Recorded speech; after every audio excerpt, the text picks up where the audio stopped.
Hey everyone, Temporal here, and for this session, we are going to be taking a look at a news article. For this one specifically, we've seen some news on YouTube to boost gaming support, providing strong competition for Twitch. Let's see if that's true or not. I might have some self interest in this, as I do most of my streaming on YouTube, so them having better support for gaming streaming, things like that, would certainly be helpful to me. Might be trying to catch the wave of their success there and get them, since they have such a large potential audience to rope in to get watching stuff. They have so many more people on their platform than Twitch does. That could be really interesting. That said, while they've made some good moves there so far, there's a lot of problems that they still have, like having a tough time finding people who are live streaming at the moment for any game, for any category, that sort of thing. So let's see what this article has to say about it. If you guys have comments, questions, things like that, you can absolutely throw them up in chat. If you are watching this in the future as a video, that's perfectly fine too. Drop your comments down below. Here we go. YouTube has released a new blog post explaining how it will support gaming content on the streaming platform. This year alone has seen 800 billion gaming related video views, 900 million hours of live stream content, and 250 million gaming videos uploaded. Yep, that sounds about right. And with high profile departures from Twitch to YouTube, namely Dr. Lupo and Tim the Tatman, YouTube is clearly heavily investing in gaming content. Sure, I mean, there was bribery to get those people, but sure. YouTube also is attractive because YouTube's cut is lower than Twitch's when it comes to, the subscribers, those sorts of things. Like you're getting a better cut when you're on YouTube, and that does have some serious appeal. Okay. The blog post, that said, there's way less of a culture of donating on YouTube than there is on Twitch. I should be clear about that, where Twitch is much more into the, oh, yes, you sub, you do things, you understand that you have to work with your content provider and help them if they're going to keep streaming, whereas YouTube is sort of like, no, everything on YouTube is free and ad-based. And that's not really true in the streaming world. Streams don't get the views that short videos do in terms of, okay, millions and millions of views, and then the ad revenue works out. Anyway, continuing here. Okay. The blog post from Global Head of Gaming, Ryan Watt, explains how YouTube differentiates itself by offering not only live streaming, but long and short form videos too. Yeah, that is a major advantage, being able to go, hey, the problem with Twitch is there's no real way to establish yourself on Twitch to start, to just be like, oh yeah, I'm going to start on Twitch, I'm going to start streaming, and people are going to click into my stream. No, they're not. You have 0 viewer, 1 viewer, 2 viewers. People aren't really going to click into your stream, and streaming to no one can actually be a little bit challenging. Like, they're not going to click into your stream. Just doing it more may eventually build you an audience, but it is so much time to do so, and it's really not effective. You have to push people from another platform or from somewhere else where you're able to gain attention to come get them engaged with your personality and want to watch you stream. And one of the better places to do that is YouTube. You make short form YouTube videos that work well on YouTube. You get a bit of a presence on YouTube, and then people are potentially interested enough in you as a person or personality or your thoughts or whatever to go watch you do more longer form stuff that's not as concise, not as polished, that sort of thing. And hey, that works well. That would be how streaming works. So YouTube's a good way to bring people there. Obviously, you can bring people there other ways if you want to go streaming. You can go, hey, you're a famous Hollywood actor, and you go, okay, well, I'm going to go here. You have a way to transition people because you already have a following. Or, hey, you're big on something else. Maybe it's Facebook, maybe it's TikTok, maybe it's Twitter, whatever. And you're able to bring some amount of your community over to a place for streaming to happen. So, like, that makes sense. And I'm using Twitch as the example because Twitch is the juggernaut currently in thought. But you could go, hey, YouTube, bring them to YouTube for it. That's something that's commonly done for videos, but you could also do that for streaming. And one of the real advantages of YouTube is you're then not having to move people from one platform to another. If you're doing, hey, here's a nice video that people are interested in that are concise thoughts on something, and now they're right here and you've really skipped a step, you don't have to move them to a different platform to get them into streaming if they're interested in more of your thoughts, that sort of thing. So YouTube has a real potential advantage here, as well as their much larger audience size, if they can get it right. Anyway, I'll get back to reading the story. But long and form short videos too, yes. It also offers multiple ways for creators to monetize their content and is working on chat moderation tools, something of a lure away from Twitch. Chat moderation tools? I mean, Twitch, it's not like Twitch doesn't have anything in that regard. I'm not sure how that's some big appeal. I don't really think chat moderation tools are going to be what differentiates YouTube and makes YouTube the better place to stream. I really doubt that. I hope not too much money is going there. The post also highlights how YouTube is working with content creators on new features. Subscriber only chat and clips were two features directly requested by streamers. Yeah, those make sense. Subscriber only chat would not have been the first thing I'd have argued for if they'd talked to me. Clips are certainly something that makes sense, and clips are around now. You guys should be able to do clips here if they've finished their rollout. I know the rollout sort of went in phases there, but clipping is now doable for probably everyone, and we could get some good ones. While membership milestone chats, live control room, and super thanks all had streamer collaboration. Membership milestone chats, live control room, and super thanks. Okay. Further, YouTube is investing in content creators, naming Dr. Lupo and Tim the Tatman as key examples, as well as supporting short-form video with the Shorts Fund. Yeah, that's not really them trying to compete with streaming or them trying to compete with Twitch. That's them specifically trying to compete with TikTok. That's a little different, and TikTok is actually probably the bigger concern for the future. Truth be told, TikTok is probably the bigger company. Obviously, Twitch is backed by Amazon, owned by Amazon, and Amazon is a huge company. But the ownership group for TikTok is also ginormous. Like, I would say they're probably more interested in the future of TikTok than they are in streaming, that sort of thing. That said, we're talking about gaming streaming here, and that's what I'm interested in too. Esports will continue to be supported too, with the Minecraft Championships Pride 2021, which raised over $340,000 for the Trevor Project charity as a major success. Okay, cool. Charity streams are cool. They do have the ability to do that. For the future, YouTube will work on new tools to improve the discoverability of live content. Please, please, this is like the most important thing for you guys to work on in this space. In the streaming space, this is the most important thing for you guys to be working on. More ways to monetize? There's enough. There's enough ways to monetize. Like, more ways to monetize people aren't going to complain about, but it's much more important that people can grow their communities right now and can, get seen, get their things there. Like, that is way more important right now than more ways to monetize. There's enough monetization options between you can subscribe to a YouTube channel. No, we haven't enabled that here. Maybe we should. You can do super chats. YouTubers have figured out that they can do merch things and try to sell merch on their stuff. They can obviously go bring people into other places where they can go, oh yeah, we'll figure out Patreon. People have figured out how to do monetization already. Like, it's very helpful when you have things, but you guys already have super chats and channel subscriptions. Like, that's enough. We can figure out the rest. I'm sure you guys can figure other stuff out in the future, but like, better discoverability of live content specifically is going to be the bigger deal. Like, orders of magnitude the bigger deal. And improved chat features. Yeah, there's more they could do with chat, definitely. It's also working on gifted memberships. Sure, that would be cool.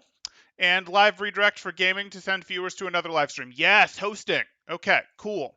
This is good news. This is good news. If we're getting better discoverability of live content and live redirects to send gamings to another live stream, that would be very good news. Two of the best features they could be working on. Okay, these features in particular will bring YouTube gaming in line with Twitch standard, yes. Yet as many streamers continue to be disillusioned with Twitch, from the hate raids to the poor implementation of new features to the high-profile leaks, is that really why people are disillusioned with Twitch?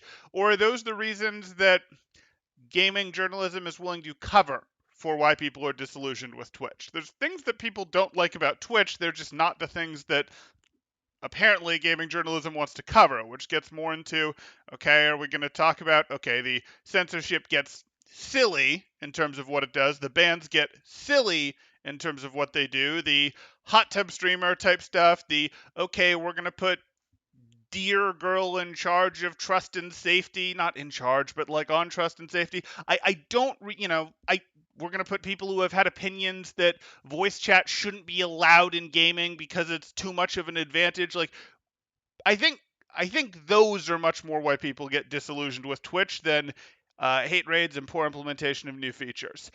But hey, that's just me. That said, the high-profile leak, for those of you that don't know, it was a very high-profile leak. They had their ban list, for example, or rather their do not ban list came out, and that was interesting. There were people on it that you would have expected to be on it, but there were clearly people on it that the reasons to ban them were quite weak, and they wouldn't get banned for those reasons. Or it was like a spreadsheet. It was weak. It was a little bit silly to see, but everyone knew it existed, even though they said it didn't. All the usual things, similar things have happened to many tech companies, the Facebooks, the Twitters, all those things. For oh no, we don't have these tools, we don't do these things, and then 6 months later, a year later, something comes out and it turns they do. Facebook has had very similar things recently with their whistleblower. I use that loosely there. Okay. Okay. The draw of YouTube is becoming stronger and likely will bring some healthy competition to the streaming platforms. I mean, the streaming platforms are effectively Twitch, YouTube, and Facebook. Facebook, for those of you that don't know, has rebranded their parent company, and part of why they've rebranded their parent company is that while Facebook is a big piece of what they do, they don't want Facebook, that social media company, to be everything. And a big thing that they're interested in as a new thing to do is this streaming future. So we'll see if that becomes a big player, if it's the number 2 player, the number 1 player, if YouTube's the number 3 player, the number 2 player, the number 1 player. We will see. YouTube and Facebook, of course, both have much bigger install bases right now than Twitch does, but Twitch is the king of the market because they were there first. And Facebook's well, it has a huge install base of people already on Facebook. It's not really the right age group, I'm going to say, for this type of content. So we will see. YouTube has also partnered with Discord to offer free access to YouTube Premium and Discord Nitro. No one cares. YouTube Gaming recognizes that content creators will be more important than ever, developing over the next 5 years, says Watt. We've got a lot coming, so hold on and hang with us and stay tuned for more updates. Okay, so that's actually good news. If this stuff is real and if this stuff is like within the next year, we're going to see these things, specifically more discoverability for live streams, like a place that you could click through and see who's actually live. That would be absolutely huge. And likewise, if they're going to be able to do hosts, that would be a big deal too, as it creates more desire to partner up with other people, work with other people when you can host them. I would like to do hosts after some of my streams, but it's just not an option right now other than in a super janky way of like, here guys, let me post a URL in the chat that some of you guys will click on. That's just not great, and it doesn't really notify the person that they're being hosted or how many people they're getting a host. So what are you going to maybe get back? And like, I appreciate that person hosted me with 60 viewers earlier. I want to host them back now, like, versus, oh, this was a 2-person host, I don't really care. Like, you need some of these tools to actually have it be in a somewhat official way for it to work particularly well. Can you build up networks and sort of be like, okay, the 5 of us are all going to host each other because we formed this alliance? Sure, you can, but it's janky and it could definitely be better. I've also looked around the Overwatch scene, and there's just not great Overwatch streaming.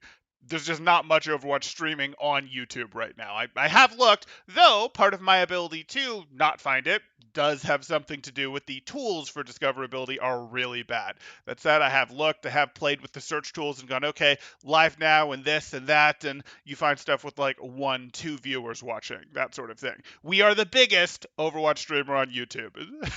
Okay, let's go ahead and read into some comments here because I'm not seeing a ton in chat, which is fine. The reason we're not seeing a ton in chat right now is going to be because we do have temporal educational Overwatch League scrims going on right now. If those are something that are interesting to you, because we do cover Overwatch frequently, a lot on this channel, you can join our Discord in the description below, do some scrims there. Okay, moving on to comments. Everything about YouTube seems to be set up to avoid everything that makes Twitch interesting. YouTube's algorithm is designed to discourage you from any kind of loyalty to a particular creator. That's not really true. If they recognize that you're engaging with a creator and engaging with a video, they will give you more videos from that person. They'll give you something else too, because they'll put like maybe 3 things up there from the channel that you're watching, or 3 things up from the topic that you're watching, and 1 from some other topic that you're interested in, because they want to keep you engaged. They want to keep you on their platform as a whole, but they will give you more from your content creator if your content creator has more good stuff that is getting good traction. They're just first and foremost interested in keeping you on their platform more than they are on the specific content creator. But that's a bit of a different partnership. I mean, Twitch will go, hey, we're not going to steal them away as much, though hosts and such are a thing. We're not going to lead them away as often, but we're going to do less revenue sharing with you. Whereas YouTube's revenue sharing, for now, is better. Now, is it better because that's one of the things they're using to lure content creators away from other places like Twitch? Of course. And of course, it'll get worse over time. But for now, it is better. So what deal are you going to make? Subscribing to a Twitch channel removes ads. There's no option on YouTube to remove ads other than YouTube Premium. Yeah, they should add that. That would actually be good if you could do a channel subscription, not the standard, hey, hit the subscribe button, but like an actual channel subscription where you pay $2, $5, whatever it's going to be, depending on what the channel's set. They should set that up where YouTube lets them remove ads if they do that. And that shouldn't have to change the price of it because YouTube does already take their 30%, I want to say, on those. Their subscription service fee for ad-free video and music across the whole platform. Okay. YouTube doesn't like recommending long videos. Sure. They don't want you to sit and enjoy the one thing. They want you to watch something short and then watch something else. Well, yes, but unfortunately, part of the reason for that is it's easier to get people to click on something short. It's much easier to get people to watch, and this is what TikTok is now beating them on. It's much easier to get people to watch 60 1-minute videos than it is to get someone to click into an hour video. It's unfortunate, but it's kind of like, okay, maybe it's not much easier, maybe that's not fair, but you can get someone to go click on a bunch of 1-minute videos and waste 40 minutes, not waste, but spend 40 minutes, an hour, 30 minutes, whatever, whereas it is a big hurdle to click into that 1-hour video. Whereas if you get them to click on an 8-minute video, then a 12-minute video, then another 16-minute video, then another 8-minute video, you've gotten them to spend that time, watch those ads, stay on your platform, whereas they might have gone, nah, an hour's too much and just close it and walk away type thing. So that's understandable, but yeah, it doesn't mix well with streaming because streams are long. That helps them. There's a reason streams tend to be 3 to 4 hours, at least on Twitch. YouTube doesn't want you interested in content creators. They want you glued to the YouTube platform and following their recommendation algorithm. Sure. Until they change that, I think YouTube will always be the less attractive platform if there's competition elsewhere.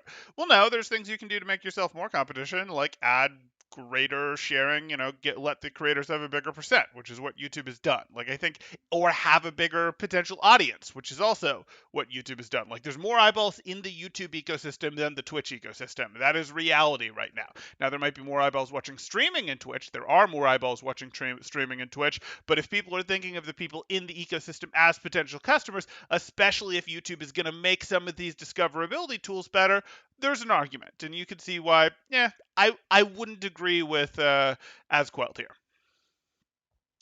Let us stream direct from Xbox, please. Okay.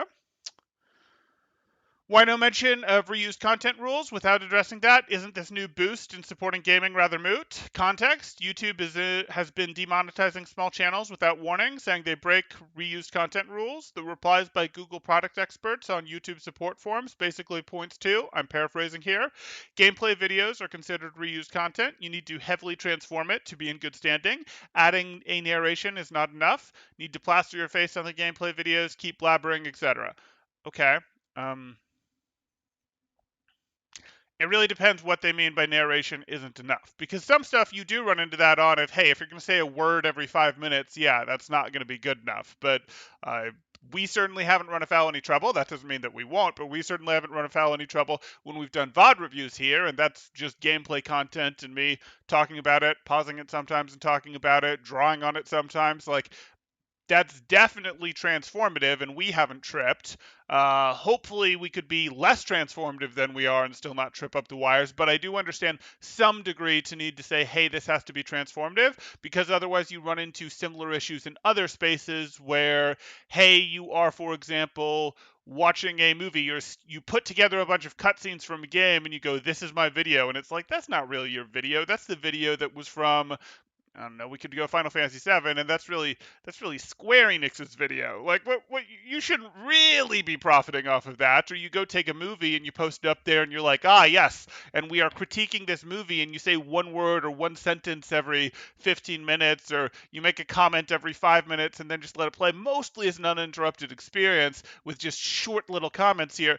You're really just being like, ah, yes, this is my work and I've transformed it. And no, you're giving people a way to watch a movie that would cost $15 at theater for free. And of course, that's not going to work in our legal system, and YouTube has to defend themselves so they don't get in trouble legally. So I understand where that's coming from, but I would hope that we can find a place, and they have found a place, I hope, that is somewhere between those two extremes that lets gameplay mostly be an okay thing. Gameplay should be pretty safe. Cutscenes mashed together, I'd expect to be a little less so.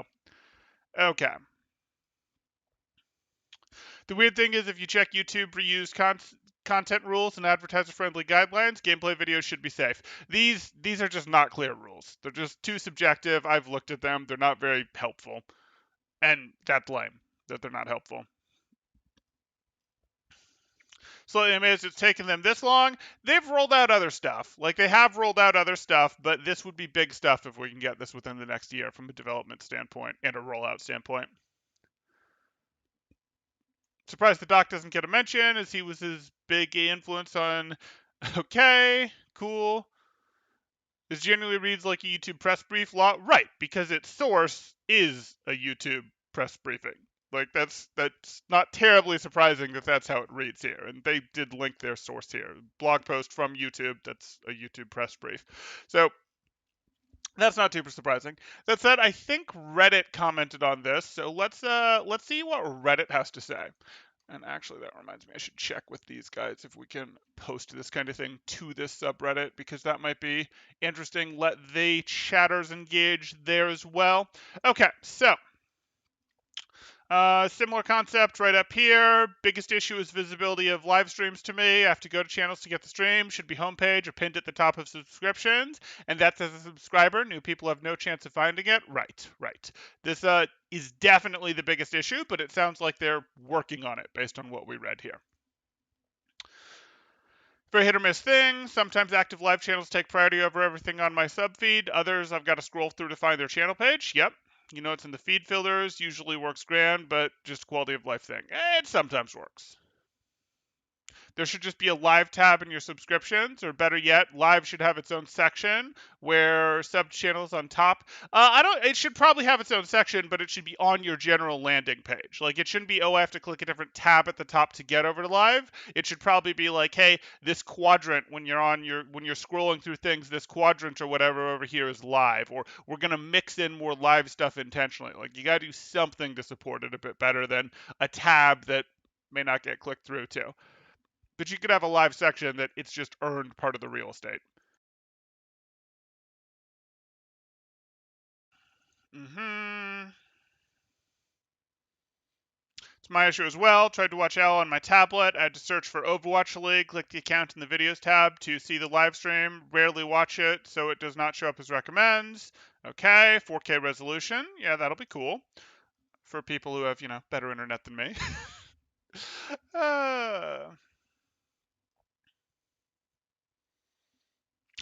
Not sure why YouTube doesn't just have a YouTube.live web landing page where all of your live stream content is located. Yeah, that could work. I'd like it to share, like a live landing page is fine, but I would like sort of the default to have a little bit of live support as well. Some live stuff being shown, even if it's the top live stuff.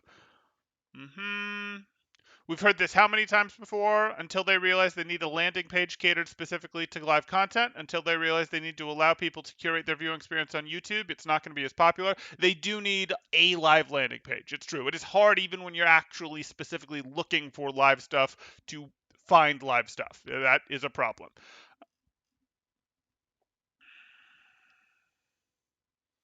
Hmm.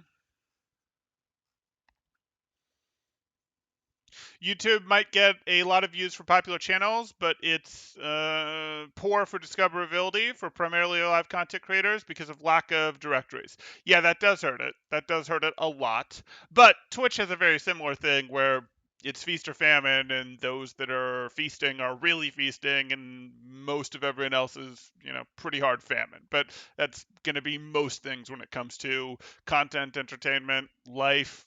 Yeah. Hmm. The video on the blog was full of lots of vague promises, right? Because they know that we will be very loud if they miss any target dates, if they tell us target dates. That's always true. But there's some reason to be concerned and go, hey, don't hold your breath. I'm hoping for this, within the next year for these things. If they're not, that would certainly be disappointing. And even, if it looks like it's not coming soon, that might make me reevaluate where more streaming should happen, that sort of thing. Okay. Make a library clip system and don't put shorts in uploads. Sure. Put them in their own category. Survey your users for what they want. That can sometimes be helpful. People don't always know what they want, but they do tend to know better than. Anyway, that's okay.